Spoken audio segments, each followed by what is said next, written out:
Welcome back to the Observable Unknown. There's a strange assumption hidden inside a great deal of modern life that somewhere beneath family, culture, obligation, memory, history, and expectation, there's a pure self waiting to be uncovered.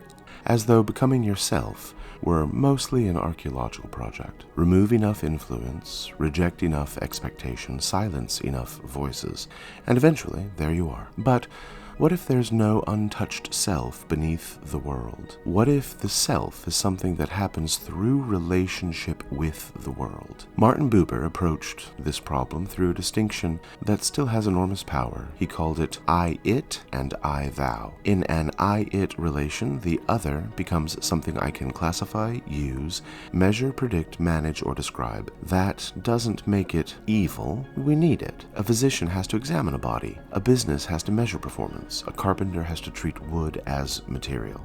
But Buber believed something different happens when another person is encountered not merely as an object inside my world, but as a presence with whom I'm genuinely in relation. That's I-thou. And the remarkable part is that the relationship doesn't only reveal the other, it changes the I. You aren't quite the same self in love that you are in calculation. You aren't the same self while listening deeply that you are while preparing your reply. You aren't the same self before another person becomes real to you. The relationship alters the person who's having it. You don't become yourself by becoming untouched by what isn't you. You become yourself through encounters with what isn't you that make more of you possible. The self doesn't disappear inside relationship, it acquires dimensions that couldn't have appeared in isolation. Charles Taylor arrives at a similar problem from another direction. Taylor argues that human identity is deeply dialogical. We learn what matters through languages of meaning we didn't invent alone. Courage means something because we inherited a world in which courage already has significance. Loyalty, justice, dignity, betrayal, sacrifice, love, none of these arrive as private inventions. We enter conversations already underway, and then gradually we answer them. That doesn't mean we're prisoners of inheritance. It means even rebellion requires a language. You can reject your family's values because you first understood them. You can revise a tradition because you inherited enough of it to know what needs revision. You can become different from your teachers because they gave you something substantial enough to depart from. Even refusal has an ancestry. Taylor often writes about horizons of significance. A choice acquires meaning because it occurs inside a horizon larger than the choice itself. If everything means only whatever I privately decide it means, meaning becomes strangely thin. There's nothing for the self to answer to, nothing to resist, nothing to inherit, nothing to serve, and nothing to exceed. That brings us back through this entire arc. We began by asking, what do we receive before we ever begin choosing? We've looked at imitation, apprenticeship, memory, obligation, transmission, and legacy. Now we look at becoming. The answer isn't that inheritance determines us, nor is it that freedom begins when inheritance disappears. It's more difficult than either of those. What carries us becomes part of what we must learn to carry consciously. Because once you can see what has been carrying you, you're no longer being carried in quite the same way. The inheritance becomes something you can enter into relationship with. You may preserve it, revise it, refuse it, pass it forward differently. But now you're participating. That word may be the key, participation. We become ourselves through realities larger than ourselves. Families, friendships, traditions, disciplines, communities, promises, books, languages, causes, work, love, the dead, the unborn. And this doesn't require surrendering individuality. Quite the opposite.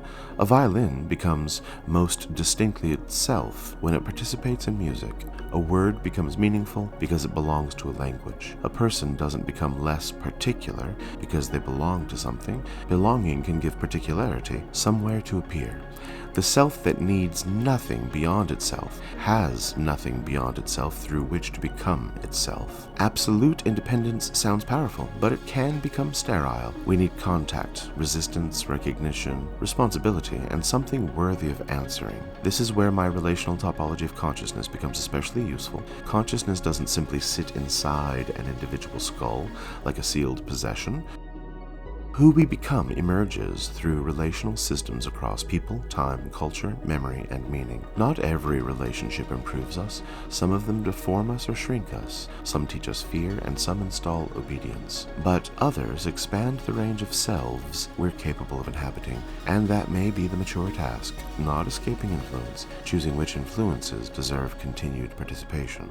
Different states make different decisions, but different relationships also make different selves available. There are people around whom you become defensive, people around whom you become generous, work that makes you smaller, and work that summons capacities you didn't know you possessed, traditions that imprison you, and traditions that give language to something you'd been unable to name. So perhaps becoming isn't a journey inward or outward, it's a movement between inheritance and authorship, between belonging and distinction, between what shaped us and what we now choose to shape. We're never entirely self-created, but neither are we merely what has happened to us.